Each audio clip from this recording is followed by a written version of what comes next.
My name is Hawa Ado, CEO Licious Touch Beauty Lounge. I own a beauty business. I run a makeup business. I sell makeup products. We sell scents, turmeric water, and a lot of other things. I'm a caterer by sometimes I'm a caterer. I have a food business by the side. So yeah, I do a lot of things, but these are my main focus for now. I've been in business for long, but I'll say 2012, 2013 was when I started business proper, like with all the documentations and everything. So roughly 12 to 13 years. I'll say I grew up in a business oriented environment. My mother was a businesswoman, so I grew up with that passion of earning my own money. And to be honest, the fear of poverty, the fear of having to beg someone for your daily needs and certain luxuries of life pushed me into becoming a lot of things. Makeup is a passion. So I'll just say it's something I do because I love to do it. Other things I do them because of the financial benefits, but makeup in particular is something I'm very passionate about.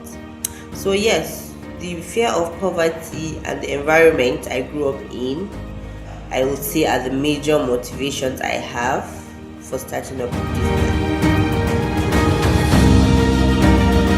Basically, the the major challenges we face, I'm talking about female entrepreneurs in general in Zaria, is the fact that Zaria is a small place, so we all know ourselves. Now, the first challenge you face when you're running a business in an environment like that is the fact that people don't take you serious. They just feel you're in business just to while away time and all that. So people don't take you serious, especially people that you know. The second thing is financing.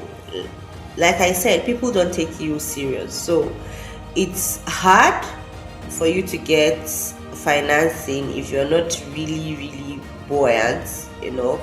So getting loans or getting people to invest in your businesses can be really challenging at times. Another thing is the fact that Zaria is an education based environment. So our parents always wanted us to just focus on school, just school, school, school, school. So business to them is just like you trying to move away from what they want you to achieve in life. You understand? So yeah, our parents were a little bit restrictive, so we were not able to explore business at the startup point. But Alhamdulillah, subsequently they were able to see reason and allow us. And yeah, that's just about it.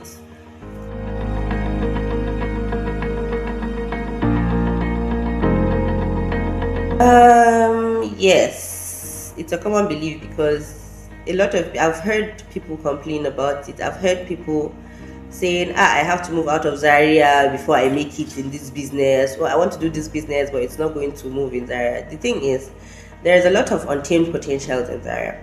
There are a lot of untamed potentials in Zaria, but the fact that people are not patient enough, because business in Zaria can be very slow due to the spending culture of a lot of civil servants. Because in Zaria, we are blessed with civil servants. You get, we're not all business minded like that. Everybody is either a doctor or a professor or a lecturer or stuff like that. So their spending behavior is quite limited to certain things.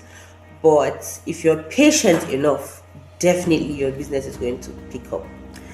People go into business with the hopes of making quick money. Like they want to start business this month and start counting profits the next month. And you can't do that with Zaria. It's not possible. You have to be patient, you have to nurture the business, you have to carefully sell your market before you can start thinking of making gains and profits out of it. So the perspective that business don't thrive, we're living examples that it actually does. Business has been putting food in our table for a very long time. Like it's the only thing I know how to do. I can't even do a 9 to 5 job. I tried it and I failed woefully. I couldn't even survive 3 weeks. So if you're patient enough and you have the right audience, you have the right products, you know your target audience, and you're able to convince them patiently and gradually, definitely your business will pick up in Zaria. It's just a matter of patience. What will I call it? A case like that due to the restaurant I recently opened. We've been going back and forth about licensing and all that. The thing is, running a business generally in Nigeria, but you are running it for the government because, to be honest, the taxing, the unstable system, stable in the sense that a body of government will come maybe by January to demand for a tax or something, you pay, and then the same body will come 8 months later telling you they are coming for next year. Like, it doesn't make sense. If I'm paying you in January, I should know that by January next year I'm paying another tax by that time. Licensing, they are just extorting us, to be honest. Because number one, you can't go to their offices direct to get license and pay for taxes, apart from FIRS that we have to go and update quarterly. Every other body of government in Zaria, they come to you. Even if you tell them, okay, I'll come to the office and see, they'll say, no, no, don't worry, they'll still come back.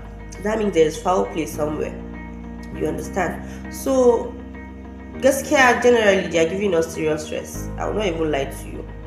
In fact, they're the major headache I have in business. They're the major headaches. Are you getting this headache mostly because they're female or because you're just Yes, I feel because they think you're a female and you have other people, you can definitely get people to sponsor you once in a while, because there's this belief that women in business have sponsors everywhere. You can't do things by yourself, you understand? And recently, let me digress a little. Recently, after I got married, I tried to use that I have a husband thing to to boycott a lot of them. Once they call me, I'll tell them, see, I'll talk to my husband and my husband will get you. And I've done that like 2 times. I'm not saying it's a good thing to boycott taxes and everything, but they make you feel like because you're a female, you can't do anything by yourself, you understand? So they try to extort you. There is somebody I think I'm not going to call the organization, but this set of people, they came and I wanted to purchase something for my shop, just to cut out, I don't want to call names, Nigeria now, small thing to say defamation of character, and I don't want that. So I wanted to purchase something to ease their monthly visitations to my shop. And these guys kept telling me, no, they kept discouraging me. No, you don't know, when you do this, it's good. I told them, I've done my research and this is what I want to do. Hey, do you know what? Go and discuss it with your husband first. He knows the implications, you understand? Blah, blah, blah, blah, blah, blah, blah, blah. And I told him, I said, see, my husband has no hand in my business. Whatever money I'm getting from my husband, I'm getting it because I deserve it. I'm a baby girl. He has to spend on me. But my business money is my business money and I'm going to spend it wisely. I can't be giving you people something monthly when I know that after purchasing this particular item that I want to purchase from you guys, I will not see you in the next 5 years or 6 years.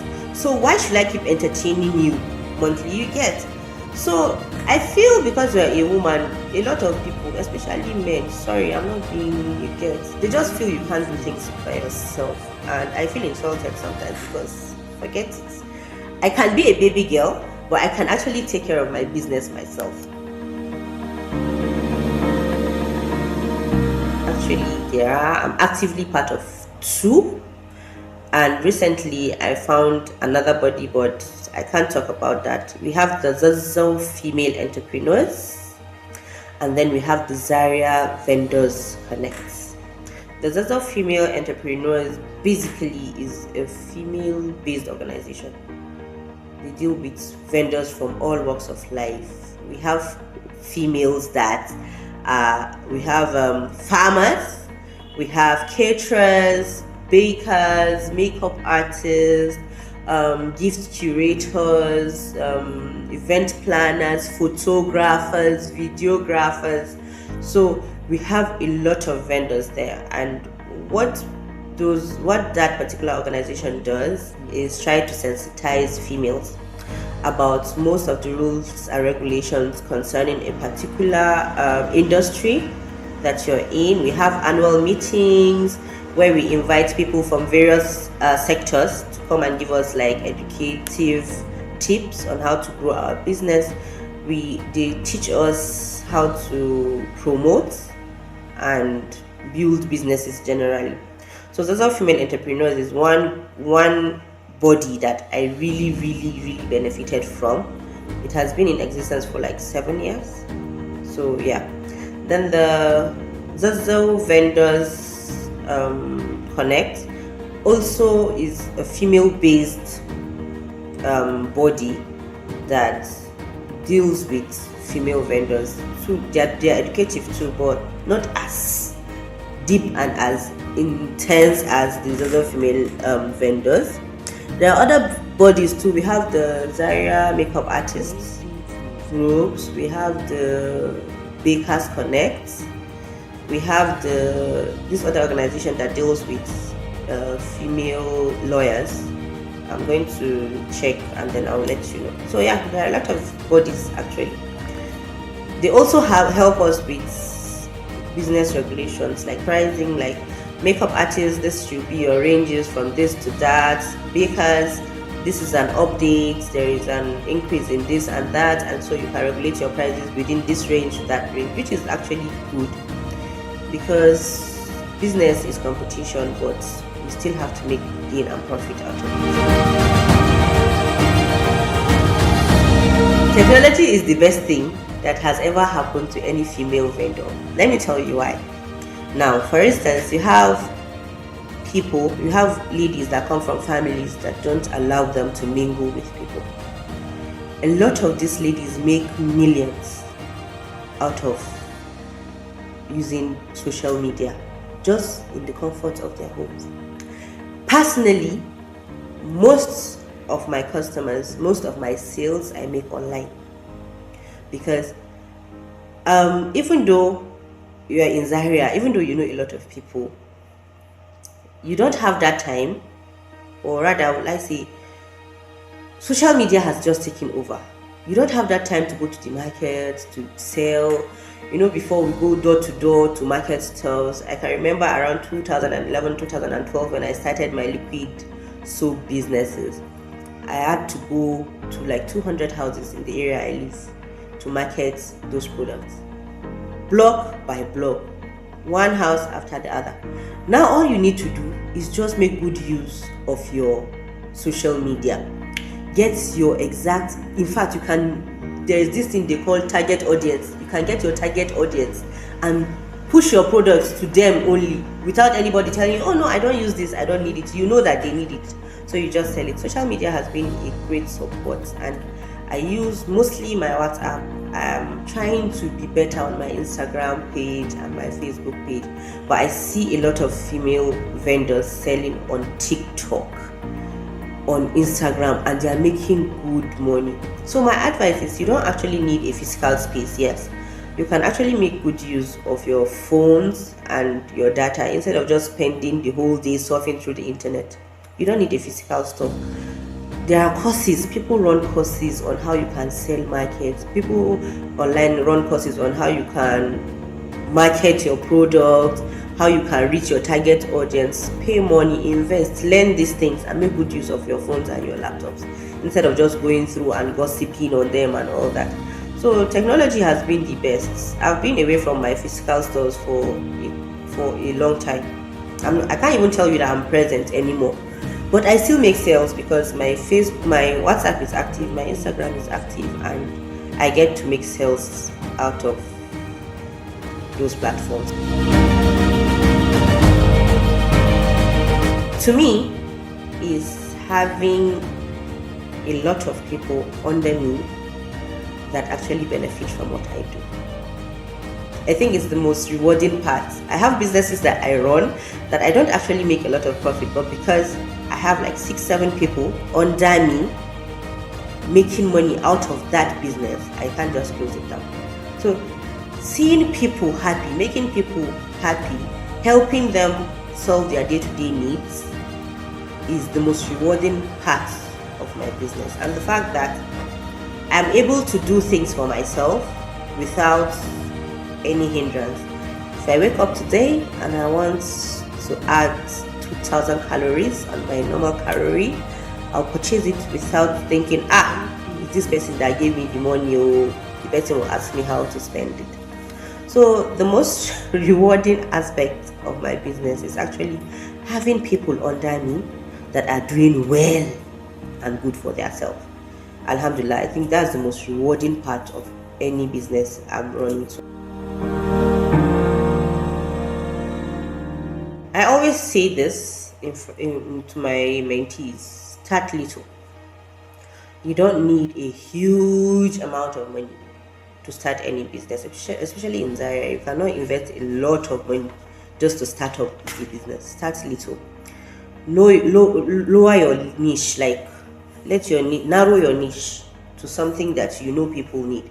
Don't do a million things at the same time. You can incorporate later in time, but start little. Another thing is, anything worth doing is worth doing well. I hate it when I hear people saying, Zaria is just Zaria now, so you don't need to go all out. Anything worth doing is worth doing well. If you want to start a fabric business, make sure it's very presentable, make it colorful, market it like your life depends on it.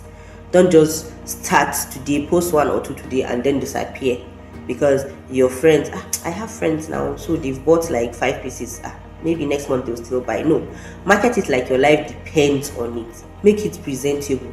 If you need to wash them, if you need to iron them, don't just buy them direct and start selling. Make it presentable. If you're starting a food business, you understand all this packaging very necessary. So start little, but don't start tacky.